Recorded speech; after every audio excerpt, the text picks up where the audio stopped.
If we knew more about our sleep, what would we do differently? Would we go to bed at a consistent time or take steps to reduce interruptions to our sleep? With Sleep Score, Apple Watch measures your bedtime consistency, interruptions, and sleep duration. Then, every morning it combines these factors into an easy-to-understand score from 1 to 100. So you'll know how to take the quality of your sleep from okay to very high. Know your sleep score with Apple Watch. iPhone 11 or later required. Start your day with Quaker Protein Instant Oatmeal. The instant oatmeal ready to help you tackle whatever your day brings. Like wrangling your toddler into their car seat. That was fun. Coaching your 6th graders soccer team. Go girls! And carrying all the groceries in one trip. Whew. Try Quaker Protein Instant Oatmeal, granola, and bars. Great taste and a good source of protein. Quaker, bring out the good. LinkedIn Hiring Pro can't predict the future, but it can help you feel confident about future hires. Because Hiring Pro combines real-time insights and candidate data from the LinkedIn network with the criteria you've set for your role to deliver you a list of top-fit candidates. Businesses who use LinkedIn are 24% less likely to reopen a role in the next 12 months. Hire right the first time with LinkedIn Hiring Pro. Post a free job today at linkedin.com/quality. The Champions Cup round of 16 matches are out of the way and we have lost all of our South African brethren. But can any of the URC teams still in the tournaments make it all the way to the championship? We'll be discussing all that and more in this week's Champions Cup Rewinds.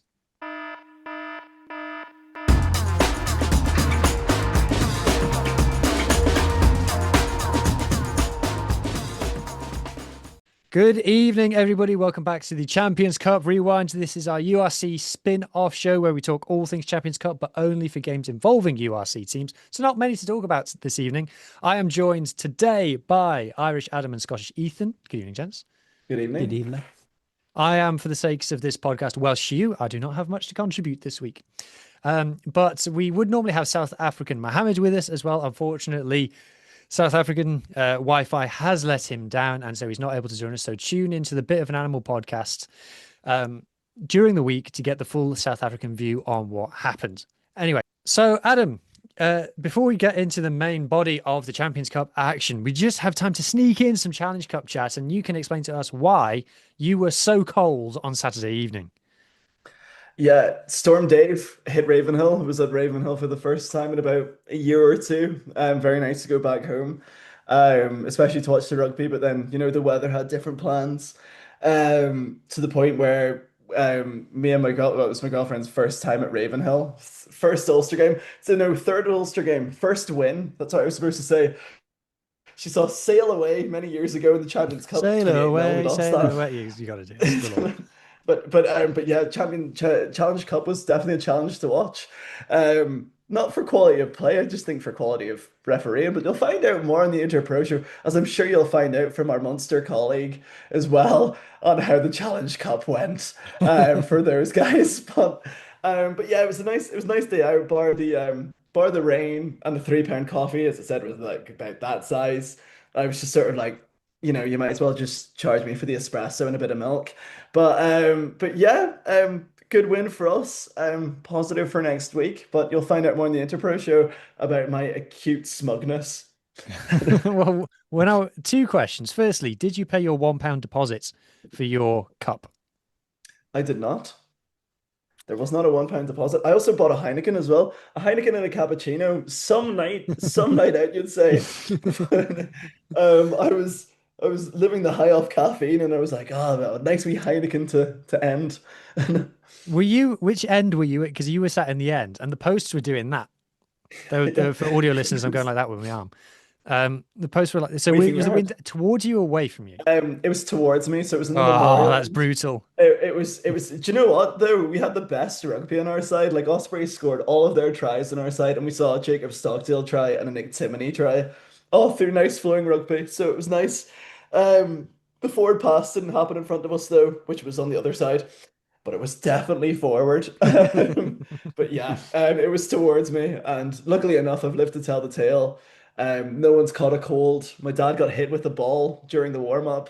Ian Henderson laughed just, the classic Ravenhill stories. Got a picture with Sparky. Find out more in the Interpro show. Well, it's got to be done. Right, let's get to talking about. We're sticking around in Ireland as we talk about an all URC clash between Leinster and Edinburgh. So I was in the car during this game, driving back from my parents after Easter Sunday lunch. Shout out mum and dad, why not? And so I was following the score, and it went early on. It went like, oh, this is boring, and then it got not boring very, very quickly, and then it stayed not boring for a bit, and then it went not boring, but in a different way towards the end. Adam, I'm relying on you to put a bit more meat on the bones than I just did. Yeah, so when I was watching the game, everyone I'm sure on this call will say that it was going to be a foregone conclusion that Leinster will win. That team that you're showing on the screen right now, if anyone's listening on audio, Hugh showing a Leinster team right now, was incredible. Like it's an incredible team. You'd think that they would be challenging for the likes of the URC and European and anyone on their day, like Leinster could probably beat. That sort of spine of the team being the Irish team. First minute, O'Brien scoring a try, almost straight away from very, very loose play. Like I must say, it was a rock from a break, and then Edinburgh were all tracking back, and then Gibson Park does what he does best, tracking around, passes to Byrne, off to O'Brien, score. Very Leinster try, especially nowadays with their really good wingers, really utilizing that wing attack. Same again. For their second try, there's another O'Brien try. Pass to Rico Ioane. Rico Ioane actually had quite a good game. I'll hold up my hands there. He Got called an you out assist. when he scored his try. I read him. He said, Adam, you see that? Yeah, Come at me, it's, man. it's quite terrifying as I wear a Mario All Blacks kit. I'm sorry, Rico. I'm sorry. But had a really good timed pass out to O'Brien, which created the second try. And then this is when things got really weird. This is the first of many Leinster intercepts. There was lots of cases in this game where Leinster were playing high risk, high reward passes and very much high risk, high rewards. And Edinburgh did very, very well in their blitz defense to catch it. So it was a pass in between, I think it was Ioane, but anyway, it was Furlong. Furlong tried to switch it out to the back to Osborne, and then he got hit.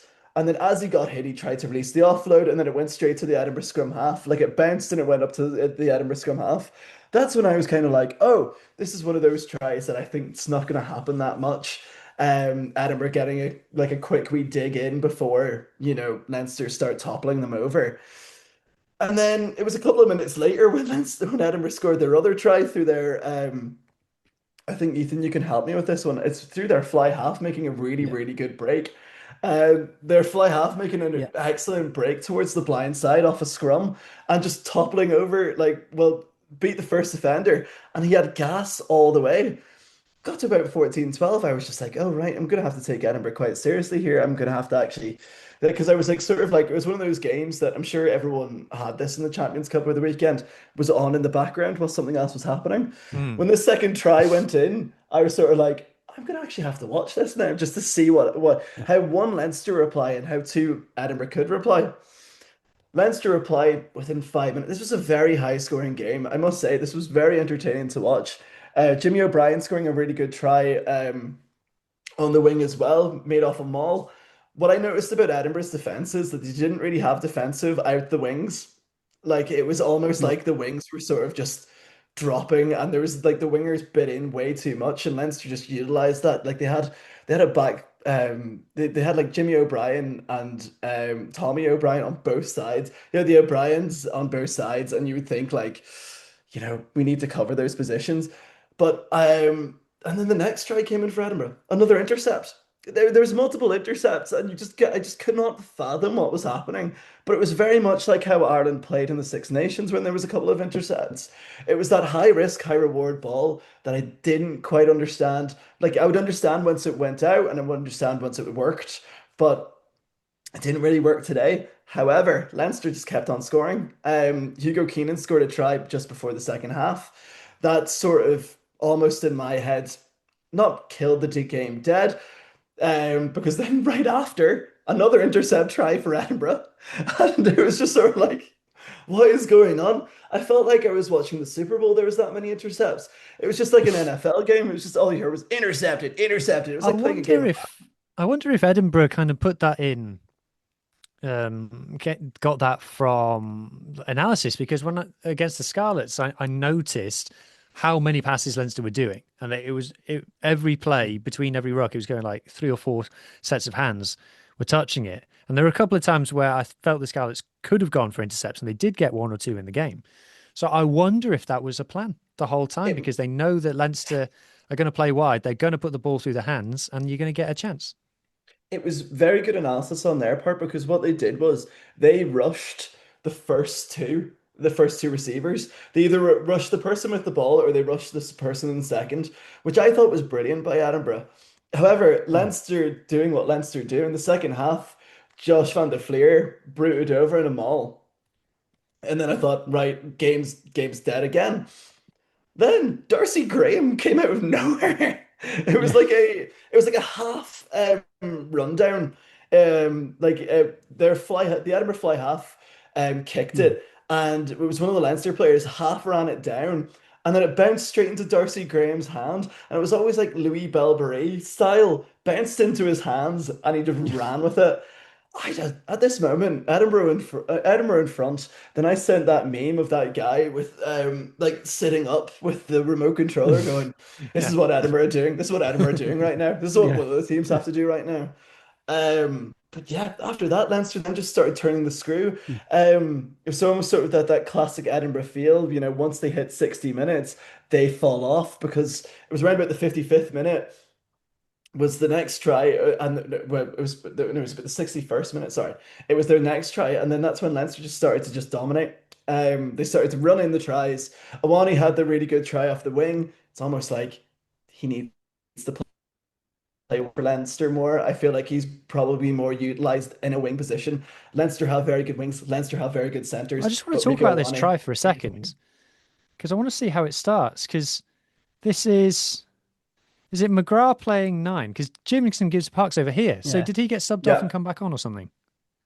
Um, do you know what? It came to one of those moments where I was just like, hold on, let me just double check for now because it was one of those moments that I didn't quite catch, and then I noticed that Gibson Park was on.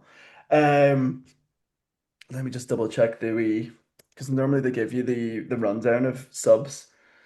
Because is that Keenan But playing 10 and then goes to Burn there? So this is quite it unusual. goes, yeah. Let me just double check the rundown because it was one of those that I noticed that happening, but I didn't like quite pick up when the sub happened. But I did feel like it was Robbie Henshaw came on for O'Brien, which I thought was really interesting because then that it automatically in my head was, of course, that pushes him out. Then McGrath came on. Um, McGrath came on for.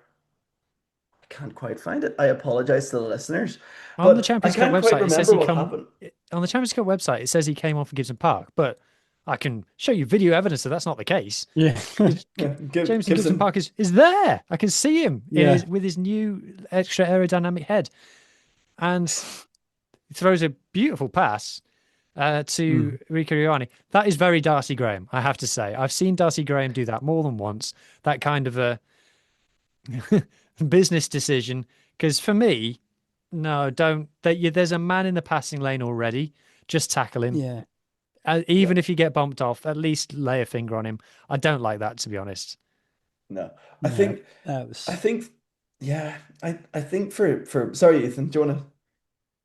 Oh yeah, no, I was going to say it's just classic Edinburgh defending, where I think it was the Ulster game I pointed this out that there's no defense structure. Their and scramble defense is really good, but there's no system in place, especially when it goes to the wing, because usually, like in that Ulster game, it was always like a 2-on-1, and Edinburgh always lost that because it was Velicott. He made the tackle, and they just made the offload, and he just ran and scored. And here you've got Graham. It's like, yeah, it's not like Henry Arundel laziness where he doesn't do anything, but it's kind of like that just poor decision making. You kind of had your finger in your arse for like too long, and he should have just made the tackle. Mm. From an Edinburgh I, point of view, Ethan, we expected them to get a hiding, and they kind Mm, of did, but kind of didn't. But they're out anyway. Right, one way or another, mm. they're out. What do we even take from this for Edinburgh? It's been a very weird Champions Cup campaign. Yeah, I don't know how to read into this because it's one of those ones that Edinburgh, I think it was that Scarlets game, the Edinburgh just are amazing at seizing the opportunity in pure chaos. That, but as you're saying with that analysis, that they've clearly studied that off or the passing from, I think it's specifically from Gibson Park, yeah, it was and that they little might, run. yeah, and it's like they've clearly put a lot of work into that. But apart from those tries, which were quite lucky in the sense that, to pull off an intercept try is not that easy Mm. because you have to read it really well. And it's also, Leinster, if they were had realised they were looking at that, should have adapted. But that and the Darcy Graham kind of wonder try from the pure chaos of it. It's not like they got a try from a maul. They didn't get, a beautiful set of phases to score a try. It's kind of, they're kind, you know what I mean? There's still not really any plan in place. The fence still isn't there. Their attacking looks sharper than it normally did. But still, they're not working through the phases. They're still relying on Thompson or Velicott. Well, granted, Velicott came on later, so Shield to make that kick and try and hope something happens. But always, they never kicked a touch, or the Lancer player just catches it and they're back to square one. Mm. And yeah, oh, sorry, he. No, I was just going to say it's very difficult to analyze Edinburgh. This is the difference between Edinburgh and Leinster. Even for like some schmuck like me on the internet, I find Leinster very easy to talk about because you deep dive their stats, you watch them play, and it's so structured and it's so repetitive is the wrong word, but it's so uniform and they go through the same things again and again and again, and yeah, they're predictable. I think it's fair to say that Leinster are predictable in the way that they play. And yes, they've scored 7 tries and stuff today and converted every single one. Um, but I can imagine that if you're an opposition coach, finding something to exploit in Leinster is quite easy because even the Scarlets did it with the kick passes to find an edge, which kind of worked. Now Edinburgh have done it with the intercepts. Because they're so uniform, because they just go through the same processes again and again and again. Now that Rico Ioane try I really liked. That was quite unusual with where Byrne and Gibson Park were going and Ioane going over to the wing and stuff. But I just wondered that I don't get the sense that they're holding something in reserve. I get the sense with Leinster that they are trying to build up to something, and they're even though they're still getting the wins because this is the thing. And yes, we do judge Leinster differently. We just do. And as Adam said right at the beginning, look at the lineup. We can't judge these teams on an equal footing. So yes, they're getting the wins, but it feels like when it goes wrong, it's going to go really wrong. To me, that's the vibe that I get. Yeah, we saw with Northampton last season. When it goes wrong, it goes terribly wrong. And is there much difference between how Leinster play this season compared to last season? With, as you said, Hugh, with that, the reading of the game, and Ethan, you picked it up as well.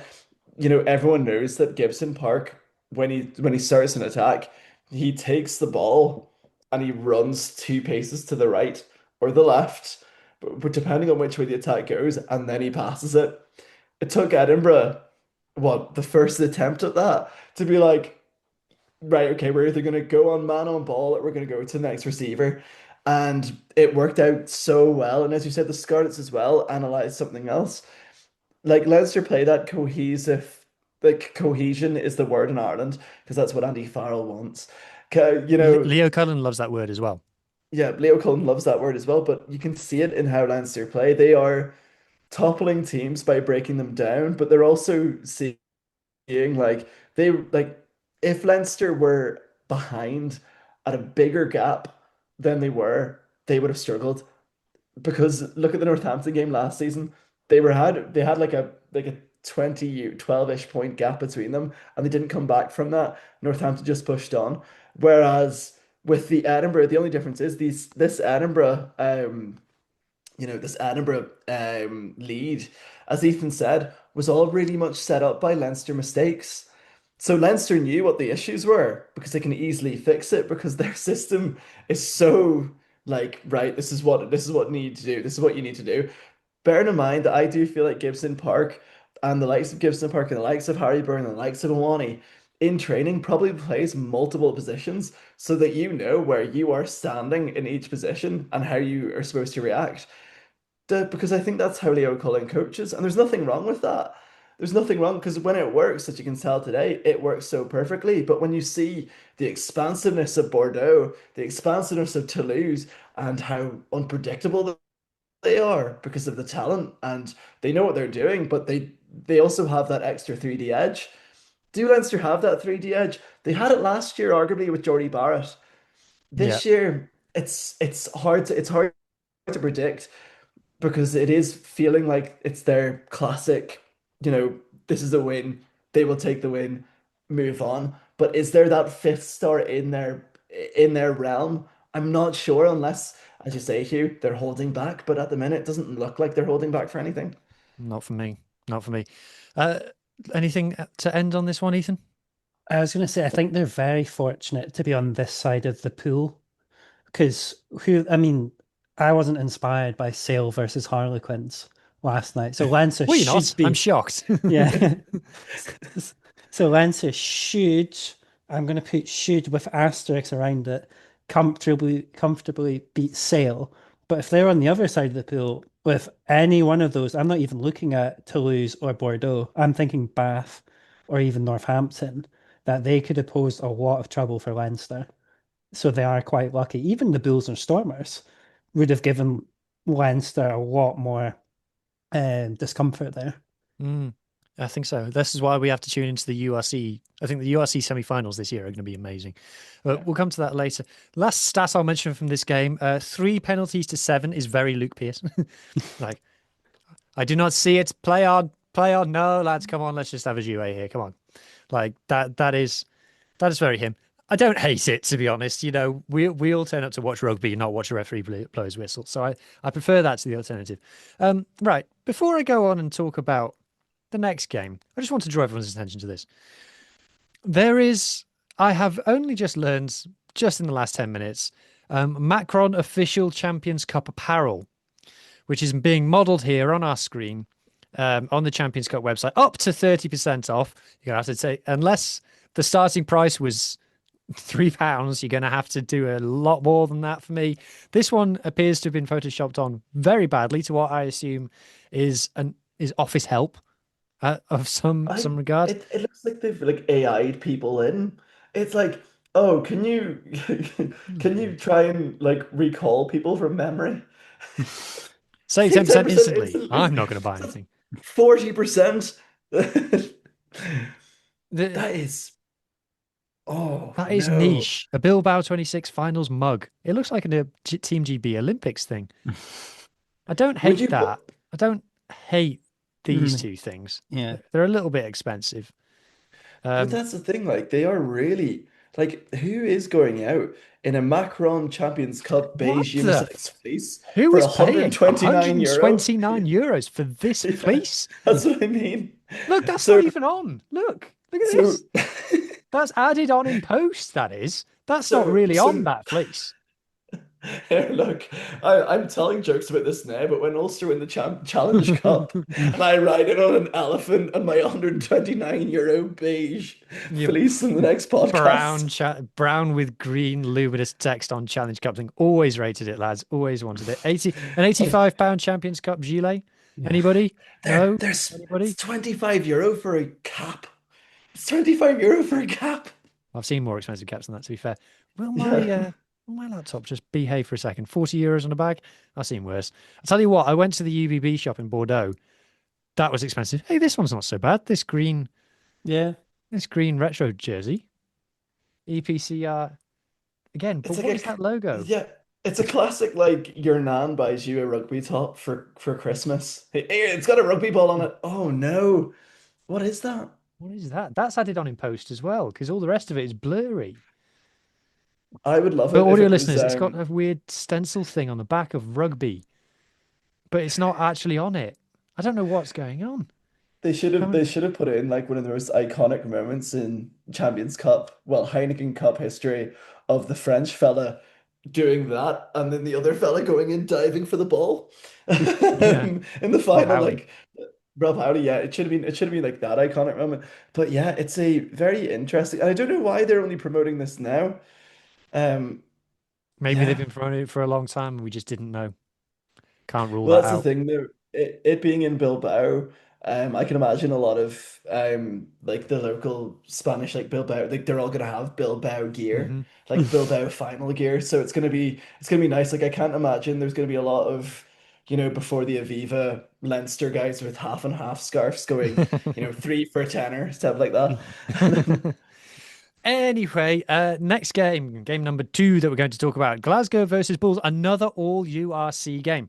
I have to say, Ethan, I love Glasgow versus Bulls as a Yeah. fixture. It's got rivalry to it, it's got edge to it, it's got tactics to it, it's got great players on show. This is one of my favorite URC head-to-heads. And okay, we've seen it in the Champions Cup. I wouldn't be surprised if we see it at some point later in the URC season as well, because I do think the Bulls are trending in the right direction. And, with some silly score lines knocking about in rugby at the moment, 25-21, this was a proper game of rugby for me. I really enjoyed it. Yeah, no, I love when we play the Bulls because it's a nice rivalry. It's not one of those ones of oh we fucking hate you. It's one of those game recognizes game ones. It's Yes. a respect rivalry, being like, yeah, we know you're a good team. We beat you in the final of the URC, and then you immediately, no, I don't know if you call it a grudge match, but they were out for revenge last year. Like they're the last team to beat us at Scotstoun. Like, which I is remember that game. That was a yeah, great game as well. yeah. And even in the regular URC league this season, that was a bit of not quite slugfest, but that was very hard fought game as well. Mm.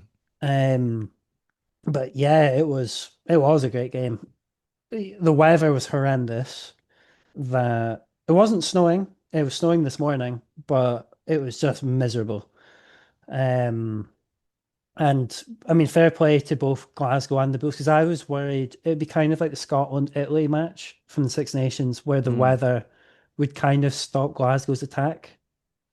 But thankfully, it didn't. They had to adjust slightly, but yeah, that was a scary Bulls pack though. So It was a laden team, and I saw a South African podcast saying player for player, the Bulls team is probably stronger, but the difference is Franco. And we go on and on and on about Franco Smith. And that's not to disparage Johan Ackerman. He had a so-so start to the season. He had a very tricky middle to the season, and he's turned it around now. And I think he deserves credit for that. And like I said, I do think the Bulls are trending in the right direction. But he's still behind Franco at the moment. And I think that every coach in the URC is behind Franco. So there's no shame in that. And just generally, I'm repeating myself. I really enjoyed watching this game. What did we think of Dan Lancaster's performance?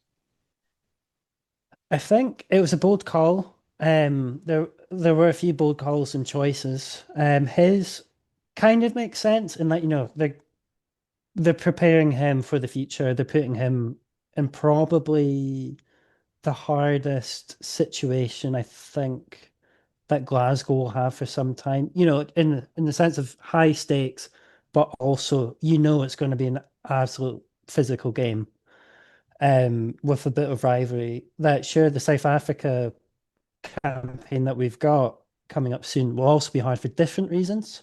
Mm. But like you know what I mean, it's more of that high pressure environment with one of your rivals. His kicking, granted, is normally okay.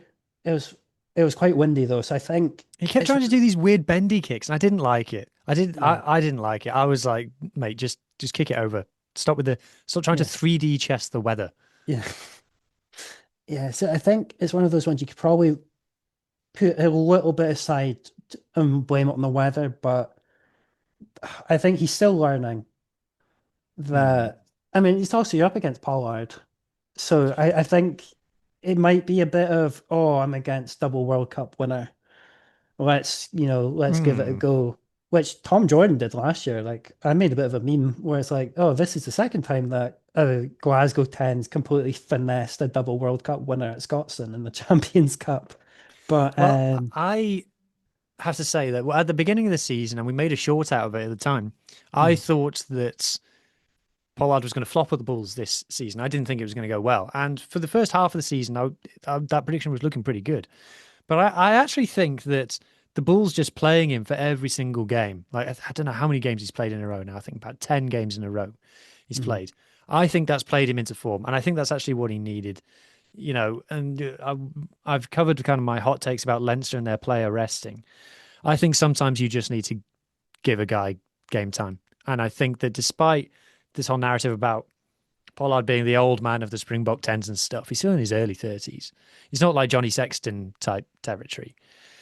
I think that giving him the run of games has worked out and getting the stability with Papier inside him and stuff. It's going well. What is it about Kane and Moody? Always has a great game against Glasgow as well. yeah, no, he manhandled Who was it? Yeah, it was Stafford. He like completely hoisted him up. Mm. And Stafford's a big man. He's like Oh yeah, there six was that five. one, and people were like, "Oh, it was a bad tackle." It's like, no, he's just absolutely mullered him. I Yeah, thought it was fine. yeah. Like Stafford's 6'4", 6'5", and he's a farmer. So he's got that farmer strength. He's bulk. Yeah, And Kane and Moody, because I've never thought Kane and Moody looked particularly big. I mean, I've not looked him up close sort of thing. But he never, if you look at McCluskey's a unit, yeah. Stafford's a unit. And Moody, he's a lot stronger than he looks, being able to just ragdoll Stafford. It's Mm. fair play. I'm trying to think what it was. Is it Marco van Staden? Yeah, the guy who played hooker in this game. Yeah, what was his problem? Because he was going mental. Because it was that, I think it was kind of the turning point where the ref called tackle, but he continued to pull someone into touch, and there was a bit of handbags Yeah, after that, and I was just like, but Jesus. I like. Well, that's what we want. That's Oh good. yeah, yeah, yeah. But you know what? It's just like it just comes out of nowhere. Like Yeah. if there's a bit of like handbags throughout the game, like the Lancer game last week, you're like, yeah, this is understandable when it boils over. It just seemed like it came out of nowhere. Mm. Um, but what's my Yeah. call it? Well, if I'd go to Adam, Oh yeah, of these are. course, yeah, Well, sorry, I'll come back to you in a second, yeah. Ethan. But Adam, these are just two good teams going at it. How are you feeling about these two generally? I thought it was I thought it was a brilliant game. I really enjoyed watching it. I think I tend to love the European games when it's like two different leagues playing against each other, but when it's, as we say, it's Bulls v Glasgow, we know the history there.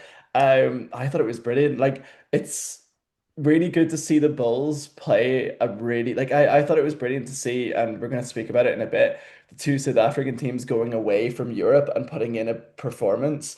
Yes, they both lost, but I thought Glasgow were brilliant. Like I thought it's really good to see Glasgow get a string of wins in Europe as well. Winning that European knockout. I know the round 16. I know there's a bit of like, is there an asterisk? You can call it an asterisk because it wasn't there before. But winning a European knockout game and having, the next game as well being, in Scotstoun, I thought it was just, for Glasgow's sake, it's a nice way to think about semi-finals. The way that they played as well and the way that they're winning, this is you would say Scottish teams in the past in the Champions Cup don't necessarily play that way, and they would normally focus either on the league or, I'm trying to think of the last time a Scottish team got to like the Champions Cup semi-final, and I'm trying to think back to when I saw a Champions Cup semi-final was Ulster v Edinburgh in 2012. So I think that's probably the last time that we saw a Scottish team in a semi-final of a Champions Cup. Glasgow look like they can fully go on to a Champions Cup semi-final. The way that they were playing here, the way that the Bulls were playing against them as well, I thought it was a really good, high quality game. And I think Glasgow have what the difference between Glasgow and Leinster is I feel like Glasgow have way more left in their tank. Especially with their next game going into it on the same side of the draw. Hmm. Going back to you, Ethan, what were you going to add? Oh, yeah, no, that's the best performance I've seen from Patrick Schickerling. He was phenomenal. And because normally he's a bit of a penalty machine. Hmm. I think he was the one when we played Bulls in the league that we got so many scrum warnings because of him. He immediately came off, and then basically whoever came on next got a yellow purely from him. But no, he had an incredible game. Kind of a Lucari run at one point when he threw a dummy and then sprinted down the wing, but Hmm. unfortunately he didn't have the same result. Yeah. But yeah, got to Well, send we'll my co- due diligence to him. Yeah, well, we'll come back to talk about where we think Glasgow might end up a little bit later on the show when we do the predictions for next week. But before we do that, I just want to remind people that if you're enjoying what you are watching so far, please consider subscribing to the Global Game Line on YouTube. This is one of the most diverse rugby channels that you will find out there. There are specialist, dedicated podcasts to almost any topic that you can think of. So this is what would normally be a URC show. And is currently a Champions Cup show, has been a Six Nations show in the past. There is also a dedicated South African show, a dedicated Irish show, a dedicated USA show. You need to check that out. That's stuff outside your comfort zone. A dedicated French rugby show. There's a women's rugby show that will be coming back. There's team sheet teardowns. There's all the things. There's probably a bunch of stuff that I've forgotten as well. So if it's a bit of rugby from a bit of everywhere. And if that sounds like a bit of you, please consider subscribing. All right, then. Let's now talk about their next game, which was Toulon hosting the Stormers down in the south of France. I'm going to be controversial here. This is the correct result for this game. I think that Toulon were clearly the better team, and I think the Stormers would have been very lucky to steal it. Adam, you're nodding your head. Yeah, I agree. I think it was almost like that sense of the way that Edinburgh kept in the game. There was I think Toulon had, as I'm going to point out again, look at that team. That that team is star-studded. It's not quite the same as 2013, 2014, but it's always one of those No. teams where I kind of look at and go, they still This have guy, money. They still have this money. Mm. guy, this guy was cash money. Charles Oh, Olivon, I thought he was the reason they won. Literally in the end, but I thought he was excellent throughout. Olivon was excellent. I thought Ben White had a very good game as well. There's a Anton Fish, formerly of Ireland and Munster fame. Wonder how he's doing. But it's one of those games where I was watching this as well, and going from Storm Dave to like beforehand, like this was like before the game when I went to it, like going like, oh, look at how nice the south of France is, and then looking outside to quite literally a tornado. But I thought it was a really entertaining game to watch. I really enjoyed this one. The point difference, I think, flattered Stormers a little bit. I did think, as I said before, it's really nice to see the South African teams go up with strengthened teams to these games as well to actually put up a fight in the Champions Cup, and I'll speak about in the Interpro Show, the Challenge Cup as well. But yeah, I agree with you, Hugh. I think Toulon dominated where they needed to, and in the end, it went in half time 14-13, and it ended 28-27. So it was one of those that I thought that, yeah, fair enough. They were a point ahead, but I feel like it was much more than a point in theory. I did, Ethan, have you got any thoughts before I give my before I get on my soapbox about this game? Yeah, I feel like you're kind of right about Toulon being a better team because Somers did do stuff well, but it's just their attack that we're talking about repeatedly that their attack's just not sharp enough. And that, like at the end there, for that, what should have been their last try. I'm not going to go into that decision because I think it was the right refereeing call. But they had a 15 to 13 advantage. they should have just passed wide. They should have worked it a bit more. So I think they just made the wrong decision that any Yeah. other team would have been rubbing their hands and licking their lips at for that opportunity. 100%. I think if you look at the tries that Toulon scored, particularly the one that Drayan scored towards the end of the first half, where it went through the hands, it was a lovely set play. I really thought that Toulon pulled the trigger really well. And Albonoz, I'm not sure he's made Toulon definitely better, but I think he's having an impact. And formerly, obviously, of the URC, was playing URC rugby at the beginning of this season. And I just thought that they looked like they had more razzle dazzle to them. And the Stormers managed to drag them down into an arm wrestle. And it kind of worked for them. But Toulon didn't convert their chances in the first half. I think it's important to remind people as well who maybe don't follow the top 14. Toulon are a team in crisis right now. They've had some really bad results. They lost 5 games in a row, I think. Their coach, there's all sorts of stuff in the back, in the background going on with their head coach and stuff.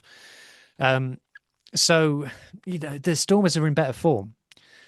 But I think, as you rightly say, Ethan, it's all about the Stormers' attack again. And as you rightly say, when you've got a 2-man advantage and you've got a platform in their 22 and you don't find the space, you manage to run at someone and they drag you over the try line. You got no one to blame but yourself. I'm sorry. And if you look at the first half, the Stormers were within a point at half time.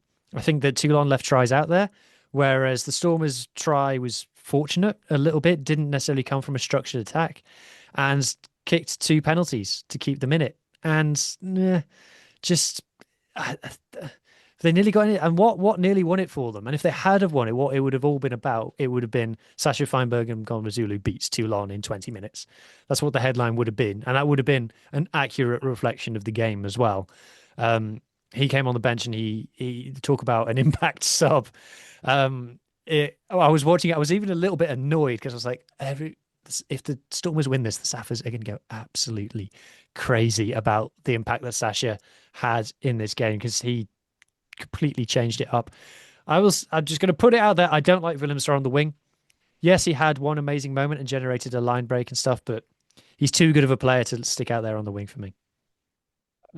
Sorry, not necessarily on the wing point. Could I just point out something about the benches that really struck me? Mm. The fact that they brought on Sasha, and then who did Toulon bring on? Manu Nonu. It's just like 43 years of age, gets it a yellow, 3-minute cameo. Fair play to him for making the money. Fair play. But my goodness, sorry, I've got dogs in the background. But fair play. Fair play to Nonu. He's making the money, he's making the cash. But I was almost confused as to why he was still playing. But yeah, fair play to him. Yeah. So I agree. It was nice to see the Stormers send a proper team and stuff. I think and it's also crazy as well that the Stormers won 3 out of 4 games in the pool stages, and the Bulls won 1 out of. Sorry, the Stormers won 3 out of 4, and the Bulls won 1 out of 4, and they've kind of finished both their campaigns kind of the same, and that's clearly unfair.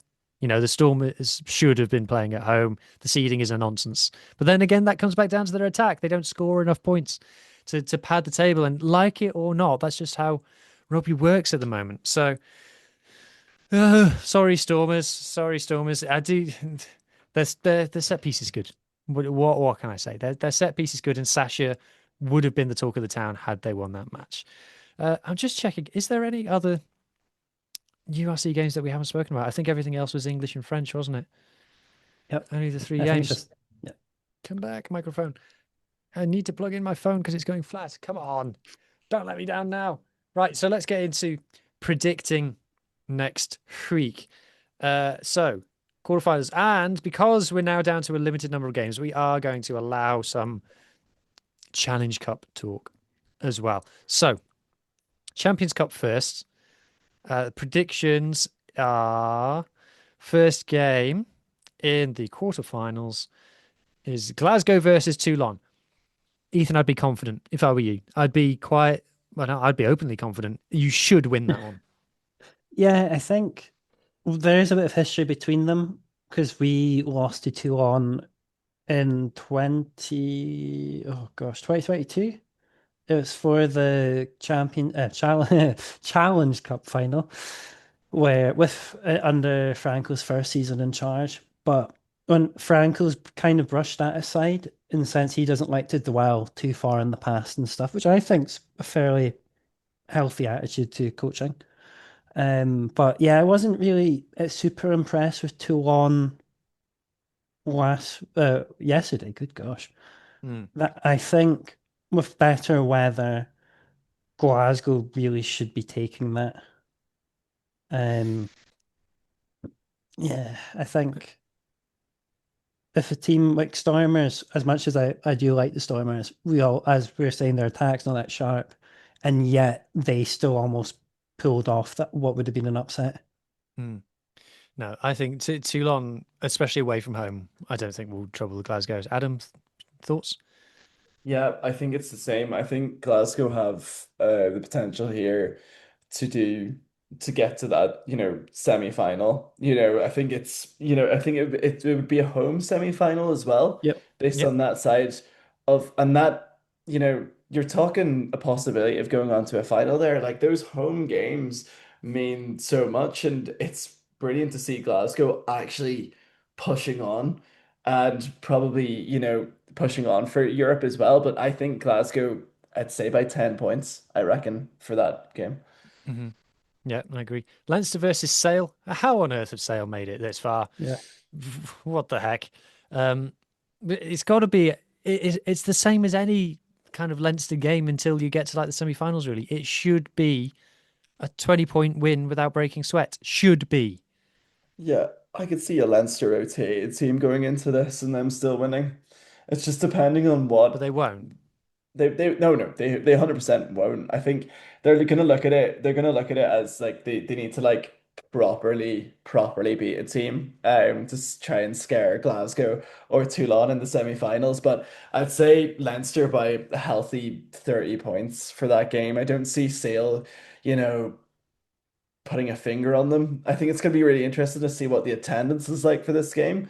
The attendance wasn't that great for the Aviva for Leinster Edinburgh, and with a week turnaround, there's a lot of talk of Aviva, like is the Aviva getting a bit too tired for Leinster fans? It's probably what the RDS is there for in the hindsight, but it's gonna be interesting to see the crowd for this one. But I'm gonna say Leinster by 30. Mm. Ooh, I'm not sure I'd go by 30. Yeah. Ethan, what are you saying? I feel Leinster should be winning this, but I really hope George Ford just takes the piss and just spams as many drop goals as possible. I'm going to start the bidding at five. Five George Ford drop goals in the first Yeah. half. That's where I'm starting. See, the issue is there, Lude have unstoppable force, which is a movable object, and Yeah. whoever the Leinster 10 is, and or Kieran Frawley, Yeah. to be in the drop goal seat then. Yeah. This is the real game. UBB versus Stad Tulu Zone. This is the real. This is where the real cheese will be divided out. Right. How does one get to the Challenge Cup fixtures? I assume that I have to some kind of get on some kind of diesel powered You need to tractor. you need to send smoke signals, mate. It's my first Challenge Cup game yesterday. They don't even have a cool wee tune the way that the Champions Cup do. I was expecting a and I was like, oh no, they didn't have any of that. I was just like, Yeah. at least when you think of the football, Europa League has a better theme song than the Champions League. So I was hoping for something like that, but Yeah. Right, got lots to talk about in this one. Yeah, a URC team in every fixture. How exciting. Right, Montpellier versus Connacht. I think Montpellier. Unless Montpellier rotate like craziness, I think that they are going to win that kind of comfortably. Sorry, Connacht.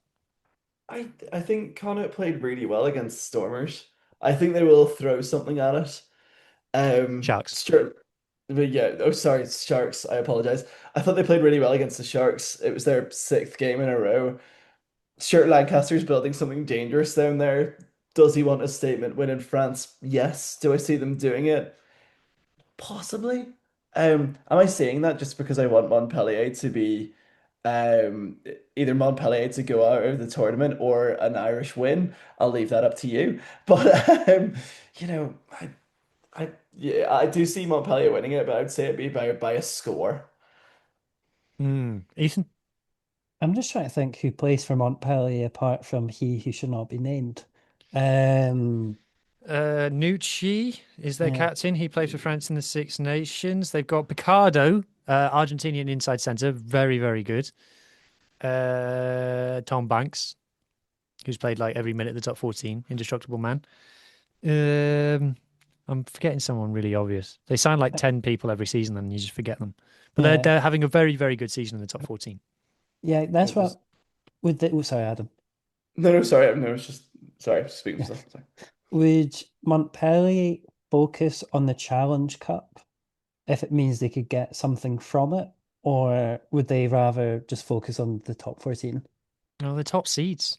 The The top top. seeds. I think they've got enough because they've been going well away from home in the top 14, which is Mhm, unusual. Mostly in the top 14 is like there for the away games, but Montpellier give a good account of themselves away from home. mhm. So they're just a annoyingly functional and decent rugby team. Um, so that's why I think the seeding, number one seeds as well, just suits them down to the ground. Yeah, I mean, I'm leaning towards a Montpellier win, but I don't know whether I don't think it'll be by much, but I'm not expecting a blowout or anything like that. Hmm. Okay. Next game, Zebre versus Dragons.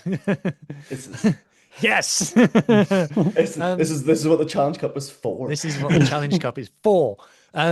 What a win for the Dragons today away in Stade Francais.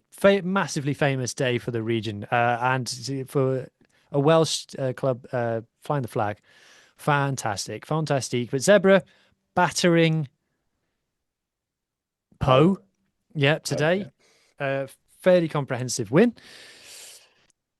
Fifth seeds as well. This is a massive opportunity for both teams. This is low key, like kind of the biggest game, just because it's such a massive game for both sides. Because these two could, the Scarlets are still down there, but these two could finish 15th and 16th in the URC. But one of them is going to get to a European semi-final, which is amazing for both. The Zebra getting to a European semi-final is mad. I think I think Zebra are favourites due to home advantage, but I think the Dragons are a better team. So I think this is weirdly the one to watch. Yeah, that's if it's on TV. The only thing about the Challenge Cup is that I was looking so hard to find Stade Francais v Dragons, and I was just like, just can't find it. Just sort of gave up.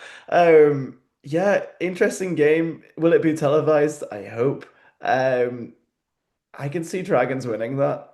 I can fully see Dragons getting to a semi-final.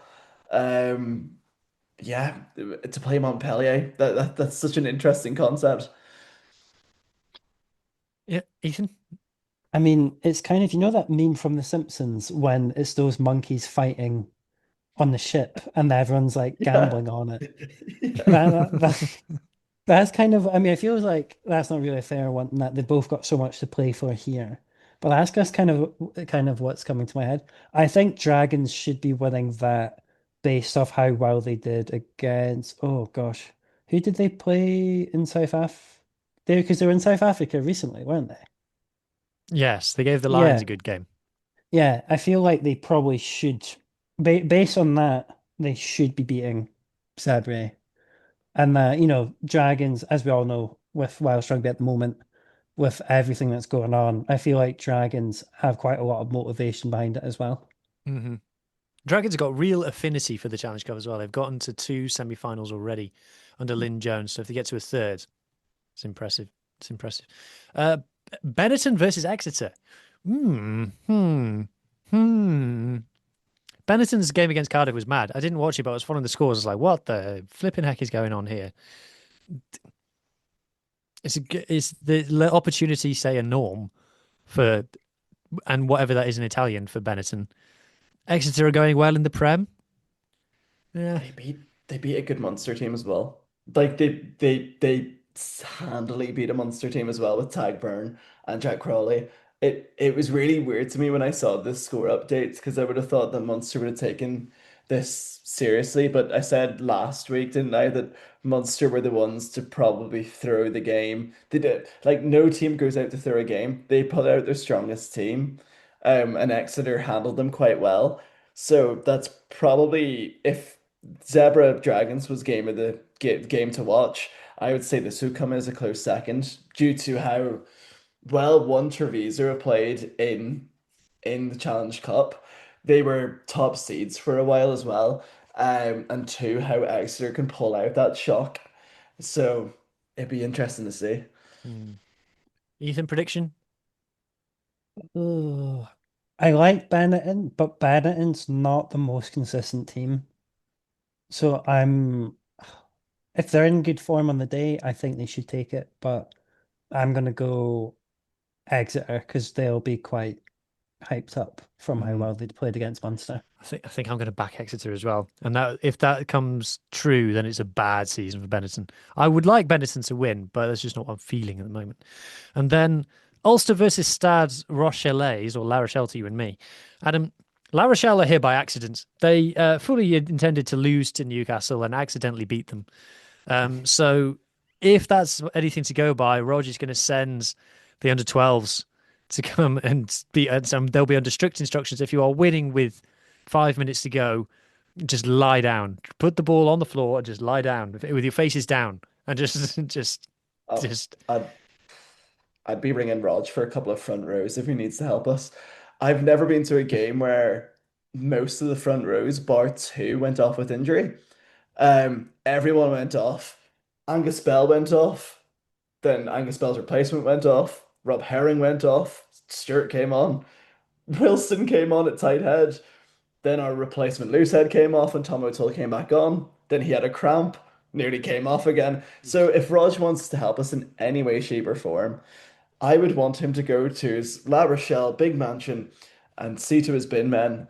I want him to pick the first three men he sees and put them in the front row. If he's got any consolation, But yeah, I think if Ulster were to like to put it in a more serious tone, if Ulster were to win this and to get to a semi-final, and if Exeter were to get to the semi-final, and we had a home semi-final, I'd be thinking about a trip to Bilbao. I think it would be nice, but yeah, it's one of those where I think Ulster needs to win this. I don't think we won convincingly against Ospreys at all. I think Ospreys played really well against us yesterday, but I think Ulster to win it. Ravenhill. Hopefully it's going to be snowing. That will throw off La Rochelle again. What they did to us a couple of years ago with the delegate thing when we had to go to the Aviva the next day. We still haven't forgot about that. They're all going to be delegates in the crowd there to that day. So yeah, Ulster to win. well, I probably agree. Is the semi-finals in a neutral ground or? I don't think so. I think it's not neutral for the Champions Cup, is it? I just think I've got half of. No, no, for Champions Cup, it's because we should be playing at Scotstoun, but because of the Commonwealth Games, we're having to go presumably Hampton. If we get that far, I will Hmm. put that out there. If we get that far, Is because it? oh sorry, No, no, sorry, Ethan. I because I can't, was I can't remember if it's the same country, so it's not fully neutral, but neutral in the sense it's not normally your own stadium. and Unless you're also I have a Leinster, feeling that obviously, where you're just playing the Yeah, Aviva. I think it's one of those where I think it's also due to the South African teams traveling. Possibly. It would be a neutral ground. Hmm. Okay. Well, that brings us to the end of the show. I shan't drag it out any longer, so I'll just say thank you for joining me to Irish Adam and Scottish Ethan. Cheers, thank you. thank you. Shout out to South African Mohammed. He'll be on the Bit of an Animal podcast later in the week. I have, for the purposes of this podcast, been Welsh you. This leaves me to say subscribe, enjoy your rugby, and I hope that everybody's team wins. Bye bye.